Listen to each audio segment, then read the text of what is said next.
Hoje nós vamos fazer o lançamento, né, com muito carinho, uma produção do GEPIF, do Programa de Pós-Graduação em Educação Sexual, no congresso, né, que a gente está organizando do GEPIF, o primeiro com o GEPIF, o primeiro congresso, né, do Grupo de Estudos e Pesquisa sobre Infância, Família e Escolarização. O livro, né, cujas autoras, né, é a Maria Cleonice Pereira, e eu, como orientadora, Márcia Argente Pérez, o livro Violações de Direito e Violência Intrafamiliar em 3 Gerações, estudo de caso.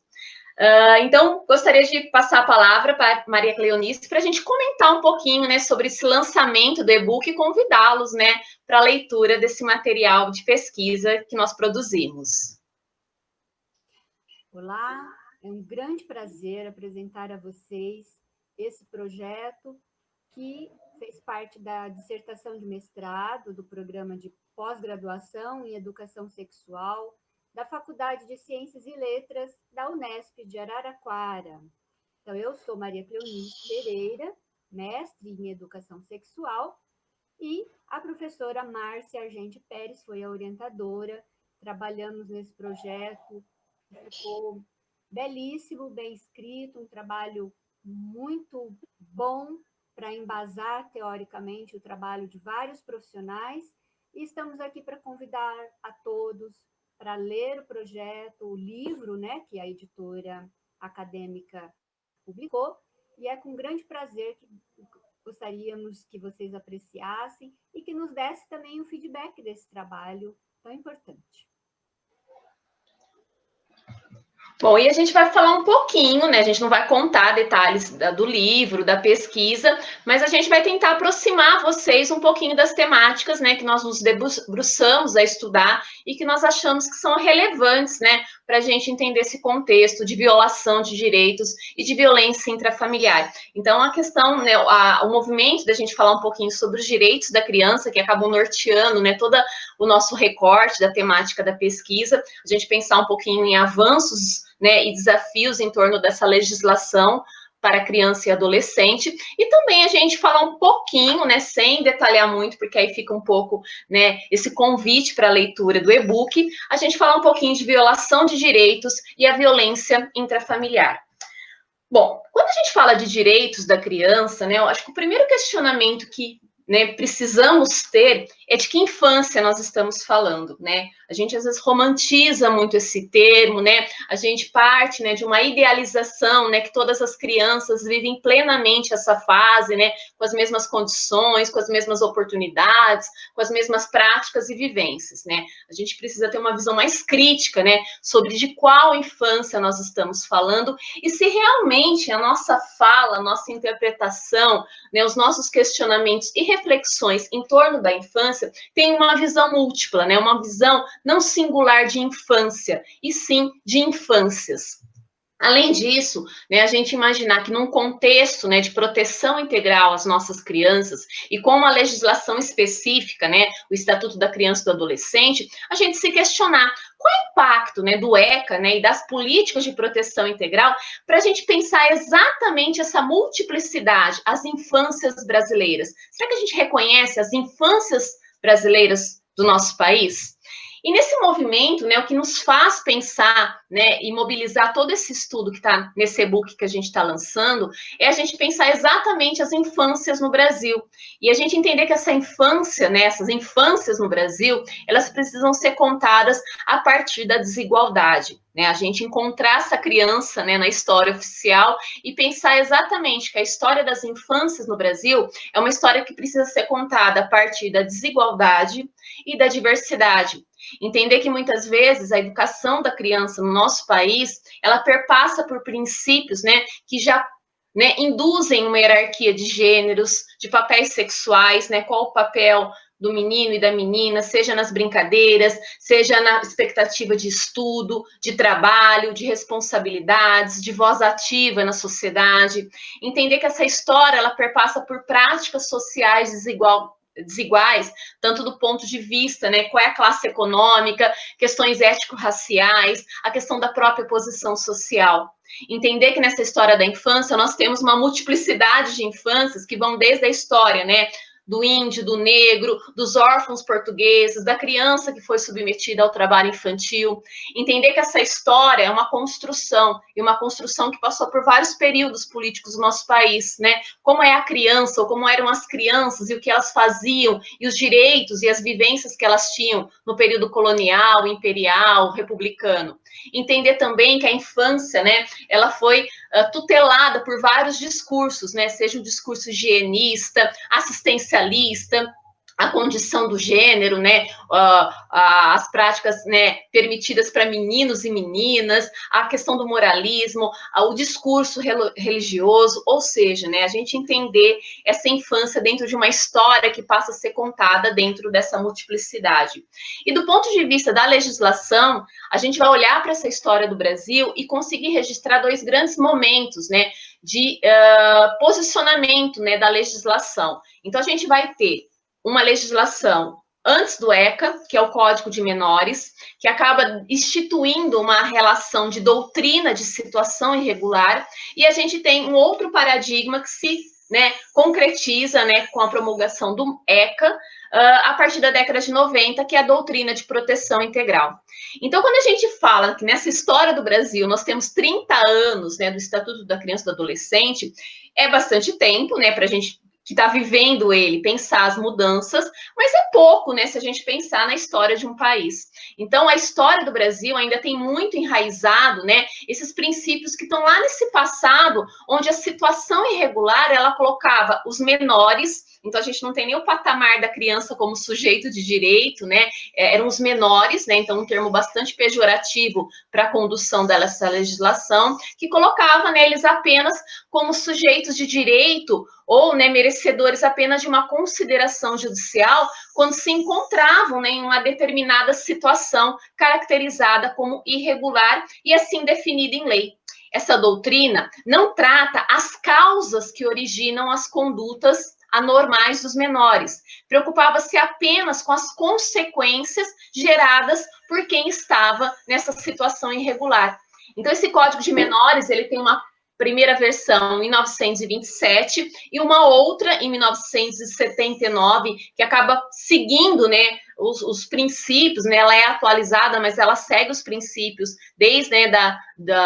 da homologação do Código de Menores de 1927, onde a gente vai ter muito claro, né, que a gente considera menores, né, determinado grupo de crianças e adolescentes identificados, né, pela delinquência, pela marginalidade e pelo abandono. O objeto do código não era qualquer criança, né, e adolescente entre 0 a 18 anos, mas aquelas crianças, adolescentes, que estavam ali dentro daquela condição de irregularidade, né, que estavam expostos, abandonados, né, estavam negligenciados nas ruas, mendigando, né, ou cometendo atos libertinos. Ou seja, a gente tem uma legislação, né, nessa doutrina de proteção irregular que acaba legitimando a própria criminalização da pobreza. É com, né, a abertura política do nosso país no finalzinho da década de 80 que a Constituição dá o primeiro sinal, né, em detrimento até a outras mobilizações internacionais, de começar a legitimar a ideia da criança do patamar da cidadania. Então, lá na Constituição, a gente vai ter, é dever da família, da sociedade e do Estado, assegurar à criança e ao adolescente, com absoluta prioridade, o direito à saúde, à alimentação, à cultura, à dignidade, ao respeito, à liberdade e à convivência familiar e comunitária, além de colocá-los a salvo de toda forma de negligência, discriminação, exploração, violência, crueldade e opressão. Então, se a gente fosse contar uma história aqui, a gente vai ter que crianças e adolescentes considerados em risco, seja em função de pobreza, abandono ou maus tratos, eram recolhidos e levados a instituições que também recebiam quem tinha, né, menos de 18 anos e cometia furto, roubo ou mesmo atentava contra a vida de outra pessoa. Nesse período, a preocupação da lei era manter a ordem social, corrigindo quem se encontrava em situação irregular e incomodava, né, segregando-os da sociedade. Então, é isso que a gente tem antes da década de 90 com o Código de Menores. Com o Estatuto da Criança e do Adolescente, que completa, né, este ano 30 anos, meninos e meninas passaram a ser vistos sobre uma nova perspectiva, passaram a ser vistos sobre a ideia de sujeito de direitos, e a preocupação da lei passou a ser a proteção integral de todas as crianças com idade entre 0 e 18 anos. E aí a gente vai ter uma característica bastante interessante, né, na própria organização do ECA, né, onde a gente vai ter, né, a primeira parte como uma parte em que a gente busca garantir os direitos fundamentais da criança e do adolescente, e num segundo momento, né, a gente vê que o texto do ECA, aí que ele se volta, né, para a questão das medidas socioeducativas. Então, a gente percebe nessa mobilização da nossa sociedade, né, entender, né, a importância da gente implementar o ECA, né, não só pelas medidas socioeducativas, mas também a primeira parte, que são os direitos fundamentais. E aqui a gente traz o artigo, né, 3º, que vai fazer uma síntese, né, de toda essa proteção integral que a gente coloca para as nossas crianças e adolescentes. Então, a gente fala assim: a criança e o adolescente gozam de todos os direitos fundamentais inerentes à pessoa humana, sem prejuízo da proteção integral de que trata esta lei, assegurando-lhes, por lei ou por outros meios, todas as oportunidades e facilidades, a fim de lhes facultar o desenvolvimento físico, mental, moral, espiritual e social em condições de liberdade e de dignidade. Os direitos enunciados nesta lei aplicam-se a todas as crianças e adolescentes, sem discriminação de nascimento, situação familiar, idade, sexo, raça, etnia ou cor, religião ou crença, deficiência, condição pessoal de desenvolvimento e aprendizagem, condição econômica, ambiente social, região e local de moradia, ou outra condição que diferenciem as pessoas, as famílias ou a comunidade em que vivem. Então, se a gente pensar, né, em avanços e desafios, né, esse novo cenário da proteção integral mostra, né, o quanto, né, a gente mobilizou, sim, uma concretização, né, de muitos dos dispositivos previstos no ECA. A gente assiste, né, nesses 30 anos, né, esse movimento da sociedade, né, de responsabilizar o Estado e toda a sociedade civil, né, por essas crianças e adolescentes na dimensão de cidadania, essa organização social, essa rede de proteção que passa a se configurar na nossa sociedade, né, legitimada pelo ECA, o avanço, né, nas estatísticas, né, seja no patamar da educação, da saúde, da assistência social, né, na garantia de alguns dos direitos, e também a gente reconhecer que algumas políticas, né, elas foram essenciais, né, para se pensar esse histórico, né, de tanta desigualdade no nosso país. Então, programas e algumas políticas sociais, como o Bolsa Família, o Programa de Erradicação do Trabalho Infantil, a Política Nacional de Assistência Social.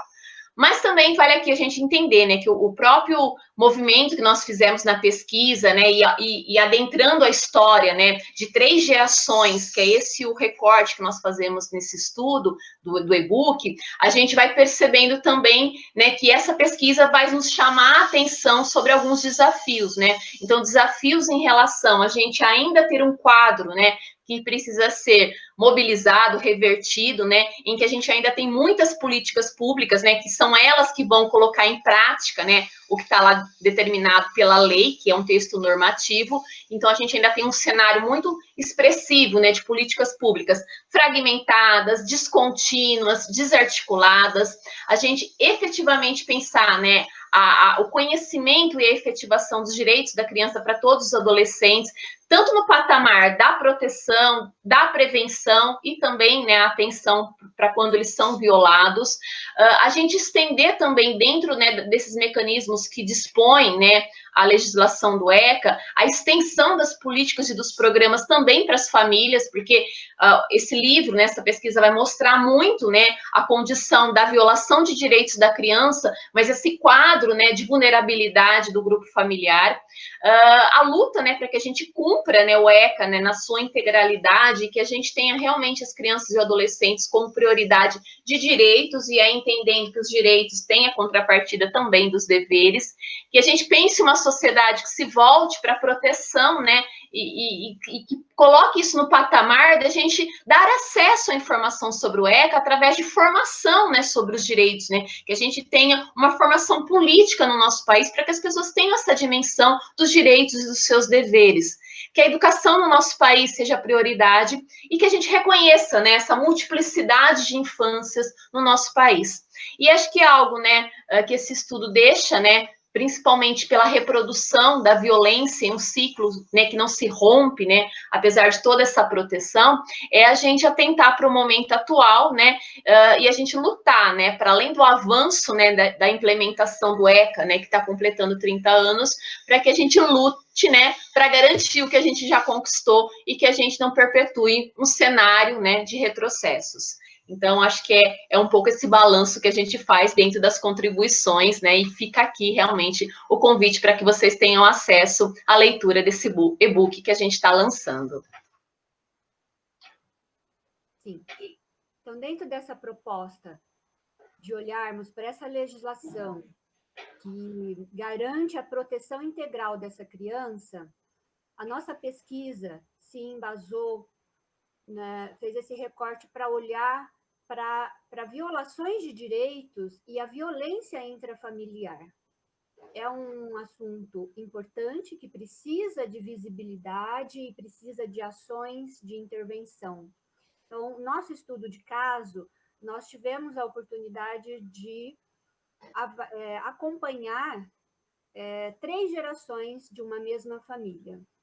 E dentro desse recorte do ECA, no artigo 19, que diz que toda criança ou adolescente tem direito a ser criado e educado no seio de sua família e, excepcionalmente, em família substituta, assegurada a convivência familiar e comunitária em ambiente livre da presença de pessoas dependentes de substâncias entorpecentes. Então, a gente convida vocês a olhar para isso, o que seria esse recorte da lei quando diz excepcionalmente em família substituta. Porque a possibilidade de oferecer alternativas aos indivíduos vítimas de violência familiar, vítimas de violência intrafamiliar,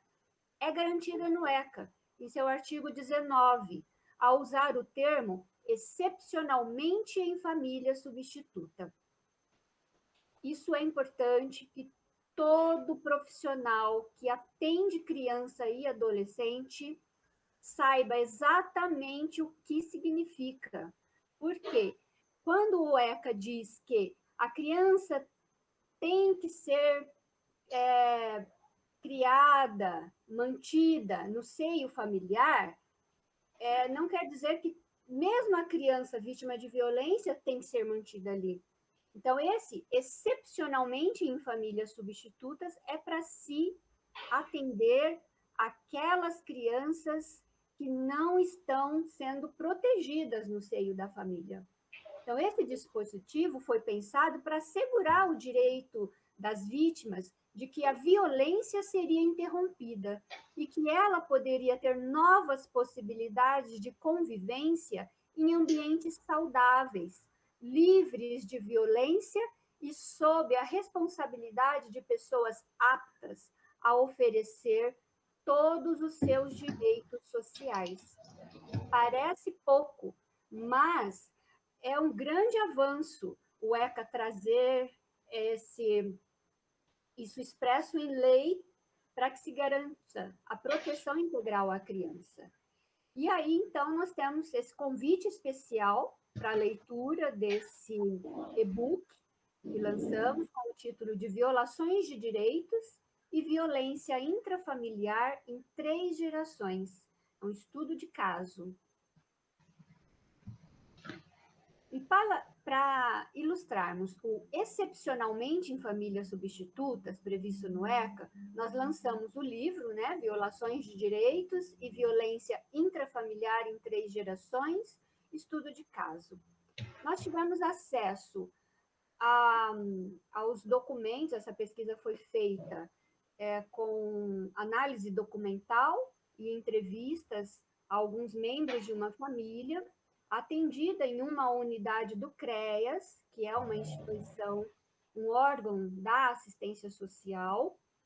e onde nós identificamos várias situações, nas 3 gerações, nós identificamos situações de violações de direitos e todos os tipos de violência no âmbito familiar. Então, dentro da pesquisa, nós colocamos a tipologia das violências para que vocês consigam entender quais são as violências, e ali nós conseguimos identificar que essa família, os membros dela eram vítimas de quase todos os tipos de violências já identificados academicamente. Essa família, inicialmente, ela morava num bairro da cidade, onde a gente está identificando aqui no mapa como Cortiço, que seria o local de origem dessa família. Ela é uma família muito numerosa, e com os anos, a política de habitação local foi fragmentando essa família para outros bairros, né? Então, essas linhas pontilhadas são a indicação dos desdobramentos dessas famílias para outros bairros, de acordo com a política de habitação que ia avançando nos anos. Então, uma parte foi para esse Jardim das Flores, uma outra parte permaneceu nesse cortiço ainda por muitos anos, e posteriormente o restante dessa família, então, foi destinado para esse outro conjunto habitacional que colocamos como Parque dos Esquecidos, propositalmente. Claro que são nomes fictícios, né? Mas colocamos esse nome em virtude da fragmentação das políticas públicas, que criou um conjunto habitacional muito longe do centro e dos outros bairros, e esse conjunto habitacional não foi pensado nas outras políticas setoriais para dar o suporte para essa família se fixar lá. Então, não tinha, por 2 anos, não teve escola, não tinha postos de saúde, o transporte público também era ineficiente e irregular, que a família não conseguia vir para outros bairros para o trabalho, para a escola, para creches. Então, isso dificultou muito a fixação de várias famílias nesse local que a gente denominou aqui Parque dos Esquecidos, propositalmente, né? Então, membros dessa família, quando mandados para lá, sofreram muitas violências, inclusive do Estado, quando eu digo que foram negligenciados lá. Então, também identificamos isso como já uma violação de direitos, porque aí já não tinham mais acesso aos seus direitos sociais previstos na Constituição Federal. Então, além disso, a violência intrafamiliar era muito intensa, com vários tipos de situações de risco, com inclusive de risco de morte para as crianças mesmo. E aí você vê aqui uma outra seta, mas um traço firme que está identificado como fuga no rodapé, que é onde a própria criança, não suportando mais a situação de violência intrafamiliar, ela foge e volta a bater no portão lá de uma instituição de acolhimento, aonde ela já tinha estado antes, por um período, e o próprio sistema de garantia de direitos, que deveria ter mantido ela lá para preservar a vida dessa criança, a tinha devolvido para a família abusadora. Então, a própria criança faz o movimento de buscar socorro na instituição de acolhimento. Então, a pesquisa é riquíssima, teve vários desdobramentos. O que se esperava é que tivéssemos, como a figura ilustra aqui, né, um empoderamento dessas crianças que pudessem ser plenamente alcançáveis pelas políticas públicas e pelo sistema de proteção integral, mas infelizmente não foi bem assim. Convido vocês a lerem o livro e a refletirem sobre toda essa pesquisa, e que isso possa auxiliá-los, né, num novo olhar para quando for atuar no âmbito da criança e do adolescente nessa proposta de proteção integral à criança e ao adolescente, mas também à família, porque a família também tem outros segmentos muito vulneráveis, além da criança e adolescente, que precisam ser vistos, protegidos, para que a sociedade consiga resolver, ou pelo menos minimizar os efeitos da violência, porque a violência, às vezes, a intrafamiliar, ela tem desdobramentos para a comunidade onde vivemos e que todos nós temos a responsabilidade de olhar para isso. Tanto que nos direitos sociais, que a Márcia já tinha colocado anteriormente, está dizendo que é dever da família, da sociedade e, em terceiro lugar, do Estado garantir a proteção e o alcance de todos esses direitos sociais. Então, quando a família não dá conta, em segundo lugar, a sociedade tem o dever de acolher essas crianças e adolescentes. E quando a sociedade também não dá conta ou falha, aí é o Estado que tem que entrar firme numa proposta de acolhimento e de proteção integral, não nessa figura agora, nessa proposta neoliberal de que cada vez mais o Estado se distancia do seu papel e não quer assumir o seu papel que está previsto em lei. Ele tem a obrigação de acolher essas crianças e adolescentes quando a família e a sociedade não dão conta ou falham no seu papel de cuidadores dessas crianças. Bom, então para nós aqui ficou essa breve apresentação, já demos alguns detalhes e continua, né, o nosso convite para que vocês, né, leiam o livro, né, vejam essa pesquisa que no contexto científico ela foi extremamente complexa, principalmente pela invisibilidade da violência, então o acesso, né, aos documentos, né, a própria permissão, né, de membros dessas famílias, né, de fazer com que a gente pudesse, né, tomá-las, né, como objeto de estudo científico, foi algo extremamente desafiador para nós duas, né, acho que a gente foi um momento de estudo, de pesquisa, de análise, que mobilizou, né, os nossos sentimentos, os nossos princípios, os nossos fundamentos teóricos. Então, acho que eu e a Maria Cleonice, a gente se envolveu muito nesse estudo, né, no sentido realmente de que ele represente uma denúncia, né, e também uma chamada, né, para que a gente compreenda melhor, né, esses problemas sociais, né, e que a gente, né, viva um contexto, né, de dias melhores para se pensar a garantia dos direitos, né, das crianças, dos adolescentes e também a assistência às famílias. E aí a ideia, né, que esse livro, né, para nós também ele foi significativo porque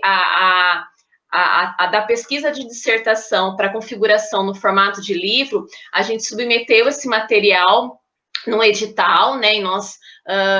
ganhamos esse edital, né, para ter a publicação do livro pela Cultura Acadêmica. Então, esse livro, né, esse e-book, né, ele é de acesso gratuito, então, para nós isso é muito importante, né, a ideia é que todos possam ler sem custo nenhum. E a dica que a gente deixa aqui para finalizar é que vocês entrem no site da Cultura Acadêmica, vocês têm que fazer um breve cadastro, né, para que vocês façam o download do livro, tá? Então, é só entrar no site da editora Cultura Acadêmica, www.culturaacademica.com.br, pesquisem o nome do livro, o nosso nome enquanto autoras, que vocês vão localizar e ver lá toda, né, a tramitação para baixar, né, o arquivo em PDF do livro. E aí a gente deseja, né, uma boa leitura e que, se possível, né, aqui nesse espaço do YouTube, que vocês curtam esse vídeo, que vocês comentem e, caso, né, desejarem entrar em contato, a gente fica à disposição para novas conversas, novas escutas, até mesmo, né, fundamentadas após a leitura do livro, né? Não é isso, Cleo? Sim, gostaríamos muito de receber o feedback de todos os pesquisadores, alunos, professores, profissionais que atuam no sistema de proteção integral à criança e adolescente, que pudessem nos dar o feedback do nosso trabalho, que é muito importante, vai nos enriquecer muito, e fica o convite, é um trabalho muito bonito, apesar da demanda ser triste, porque a violência intrafamiliar é um tema triste que nos mobiliza, mas que precisamos olhar para isso e propor soluções eficazes para resolver esse problema de vez.